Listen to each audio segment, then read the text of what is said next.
Halo, Besti Kampus. Balik lagi nih di talk show yang obrolannya santai tapi isinya dalam.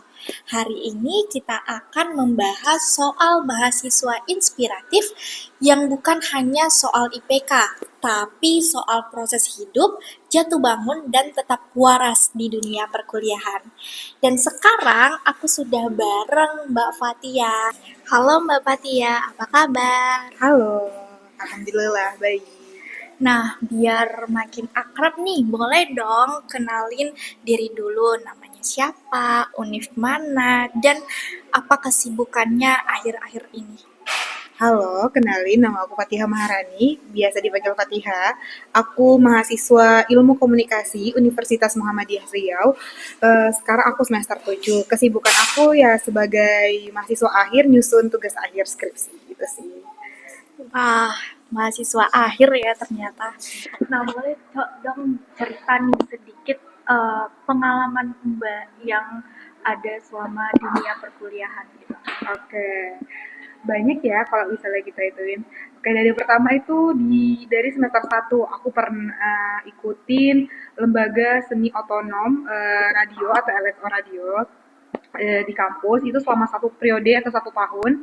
Kemudian di tahun 2024 aku ikutin seleksi pertukaran mahasiswa kampus Merdeka di Telkom University angkatan 4 selama satu semester. Kemudian di tahun 2024 ke 2025 di situ aku ikut magang dalam magang MBKM itu di perusahaan PT Riau Andalan Pulp and Paper sebagai spesialis media sosial.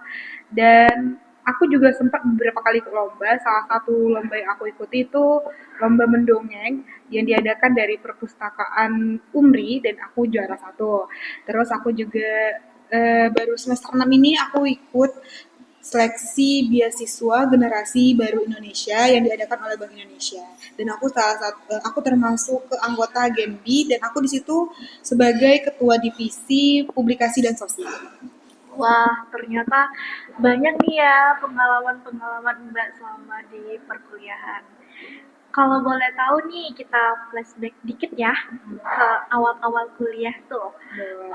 Kamu ini termasuk tipe mahasiswa yang mana sih, idealis atau yang penting jalani aja dulu?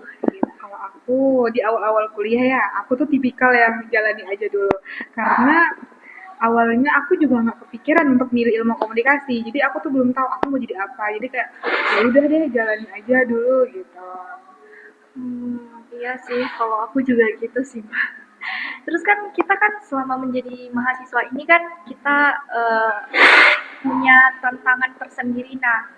Nah, tantangan Mbak ini menjadi mahasiswa itu apa sih selama ini? Ini tantangan di awal atau tantangan selama jadi mahasiswa? Tantangan di awal dan selama menjadi mahasiswa gitu. Dan gimana sih cara Mbak nih mengatasi tantangan itu?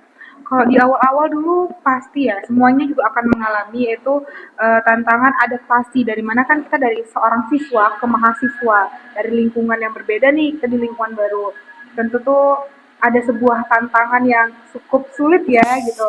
Dari yang biasa disiapin ini jadinya nyiapin sendiri. Apalagi aku termasuk mahasiswa rantau meskipun nggak terlalu jauh kan, tapi kan dari kabupaten ke kota itu kan gaya hidupnya beda.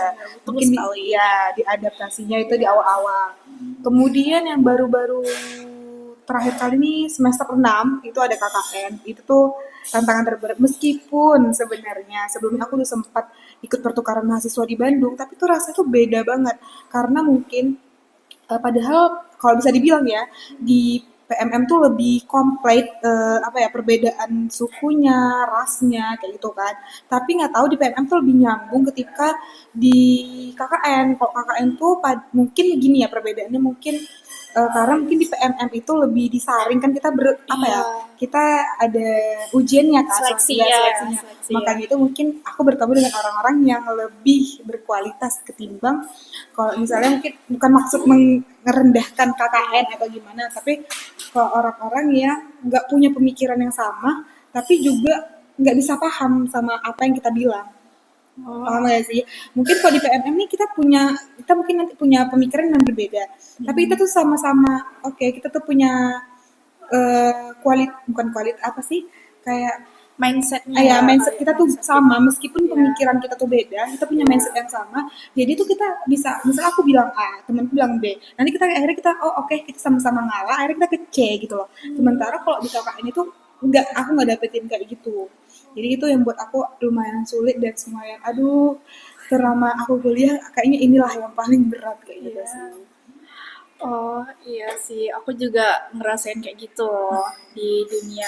Kalau aku magang kan Iya, si B gitu dari berbagai daerah juga. Nah, pernah nggak sih Mbak sendiri tuh ngerasa kayak insecure gitu atas pencapaian orang lain gitu? Misal Mbak kayak ngelihat, ih kok dia bisa ya, serba bisa ya, dia kok bisa eh, dapat ini, itu pencapaiannya luar biasa gitu. kalau aku sih insecure tuh pernah lah ya, siapa sih nggak pernah insecure, tapi menurut aku tuh insecure tuh tergantung kita milih jalannya. Insecure tuh ada dua jalan, kita mau ke arah keirian atau insecure itu jadi bentuk rasa Motivasi. ya motivasi dan rasa syukur kita gitu loh. Kalau aku tuh lebih memilih ke motivasi, kok misalnya orang lain bisa seharusnya aku juga bisa kan gitu. Kok dia bisa, tapi ya bisanya dalam versi aku, dalam prestasinya aku, nggak mungkin sama-sama juga kan, karena kan setiap manusia juga punya kemampuan yang berbeda-beda jadi gitu. Sangat relate ya dalam dunia perkuliahan ini. Nah, pasti kan selama perkuliahan ini kan kita berkali-kali mengalami kegagalan, baik itu mungkin kalau Mbak tersendiri kayak dalam lomba, terus dalam hal akademis dan non akademis gitu kan. Nah, aku mau nanya nih sama Mbak, Mbak itu biasanya itu bangkit dari kegagalan itu karena diri sendiri atau orang lain gitu? Pertama sih aku kalau jujur ya, kalau karena diri sendiri aku sulit ya untuk memaafkan diri aku, tapi karena orang tua. Jadi kalau misalnya aku ikut lomba aku kalah, terus aku tuh bilang sama orang tua aku, dan orang tua aku selalu nanamin kayak gini, nggak ada namanya kegagalan kalau kamu berani coba gitu Betul kan. sekali ya. Kalau misalnya gagal tuh malah kalau kamu nggak berani coba, kamu nggak tahu kan, kamu nggak bisa belajar setelah itu. Kalau kamu udah gagal kamu tahu, oh ternyata salahku di bagian ini loh gitu. Jadi akhirnya itu jadi bisa jadi batu loncatan kita kan untuk besok kalau misalnya ikut lomba selanjutnya, kita bisa lebih oh aku nggak akan kayak gini, aku nggak akan ngelakuin hal ini gitu. Jadi yang jadi awal bangkit aku pertama pasti orang tua, terus aku memaafkan diri aku sendiri gitu. Wow, sangat ini ya, Iya, positif vibes ya Mbak Fatia ini iya. teman-teman. Karena kalau gagal tuh orang lain nggak akan pernah apa ya, nggak akan ada kerugian sama orang lain, yang Iya, akan betul. apa ya, yang akan merasa itu kan kita yang akan merasa sedih kan, maka kita harus Iya. memaafkan diri sendiri. Wow, aku sangat takjub sih sama kamu Mbak. Insyaallah. Nah, kalau ngomongin Mbak nih kan, hal apa sih yang pingin banget kamu tinggalin di universitas ini sebagai mahasiswa? Gitu. Maksudnya tuh apa tuh? Nge kan kamu nih kita kan bakal jadi alumni gitu ya kan. Nah, sebagai mahasiswa gitu di Universitas Muhammadiyah Riau nih. Nah, aku tuh ingin tanya ke kamu, dampak yang ingin kamu tinggalin selama di perkuliahannya itu apa? Misal kayak impactnya itu ke teman-teman kamu, kayak membantu ini membuat suatu komunitas atau kayak dan kayak yang lainnya gitu. Mungkin kalau sampai itu aku belum sampai kepikiran, mungkin lebih kayak ke motivasi dan semangat aku ke adik-adik tingkat aku. Kan kayak aku cerita sebelumnya, aku tuh ketua divisi di Genbi kan sebagai ketua. Iya. Dan itu rata-rata Wah, anggota aku tuh keren banget ketua ya. adik apa anggota-anggota aku tuh Iya. adalah adik tingkat. Aku Oh. tuh selalu menanamkan, memberikan semangat kepada mereka untuk tetap semangat, jangan pernah menyerah, jangan pernah takut gitu loh untuk mencoba. Cobalah hal-hal yang baru, jangan di zona nyaman terus gitu. Karena kita nggak akan tahu kita bisa kalau kita nggak akan coba gitu. Mungkin aku nggak akan meninggalkan suatu apa, tapi aku akan meninggalkan beberapa apa ya, beberapa semangatku, bukan semangat, beberapa semangat aku memotivasi mereka kayak gitu. Dan mereka juga bisa gitu. Wow, keren banget ya teman-teman. Nah, aku mau nanya lagi nih, pertanyaan terakhir nih. Nah, menurut kamu itu mahasiswa itu idealnya jadi agent of change atau survivor gitu? Oke. Agen of change kan agen perubahan. Iya, Survival itu kan penyelamat ya iya, kan. Kan menurut aku tuh dua-duanya. Jadi kita pertama kita menjadi agen perubahan, terus kita akan maka kita akan menyelamatkan para bisa bilang bangsa inilah. Kita membantu merubah bangsa ini, maka kita menyelamatkan. Contoh kecilnya deh, misal kayak Indonesia tuh termasuk literasi digitalnya tuh rendah. Betul Nah, sekali, aku setuju ya dengan kan? itu. Karena mereka jarang banget ya Iya. baca. Kita kadang pesan WA aja tuh mereka males baca di grup ya. Nah, makanya itu kita sebagai agen perubahan nih, mulai dari kecil lagi, dari lingkungan circle kah, keluarga kah, kita memberikan, ayo lo melek digital kayak gini gini gini gini. Otomatis nanti mereka pandai, mereka melebar melebar, akhirnya kita bisa menyelamatkan yang misalnya dari keluarga mungkin ke daerah, ke kabupaten, ke provinsi, sampai ke negara kita kayak gitu kan. Jadi mulai aja dari kecil, dan kita tuh harus jadi dua, agen perubahan dan penyelamat. Setelah kita menjadi agen perubahan, tentu kita akan menyelamatkan gitu. Nah, aku pengen tahu nih pesan apa sih yang pengen Mbak sampaikan ke teman-teman podcast kita pada hari ini? Pesan ya. Ya. Pesan untuk teman-teman sih kayak gini ya. Prestasi itu bukan hanya tentang nilai. Prestasi itu banyak bentuknya. Bagaimana cara kita, salah satu contoh kecilnya adalah bagaimana cara kita berinteraksi dengan diri kita sendiri. Ketika kita mampu mengontrol diri kita, itu sebuah prestasi, gitu kan? Iya. Nah, terus kemudian dapat membantu orang. Ini nggak usah bentuknya tuh besar-besar, misalnya dari tenaga, kepintaran, maksudnya pokoknya bisa memberikan efek baik lah, nggak usah dari langsung ke negara, nggak usah, dari hal-hal kecil dulu, dari circle, kemudian dari keluarga, mungkin dari mereka-mereka lah nanti akhirnya bisa melebar kan.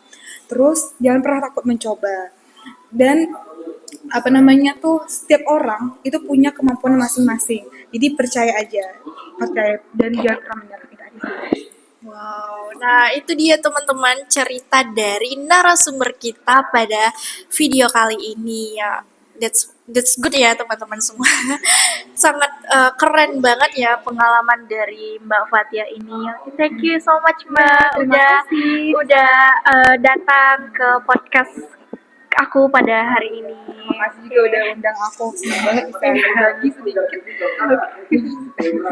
semoga bermanfaat lah ya. Dan semoga bisa bermanfaat buat teman-teman semua ya. Iya. Sampai jumpa di podcast selanjutnya. Ya. Bye bye.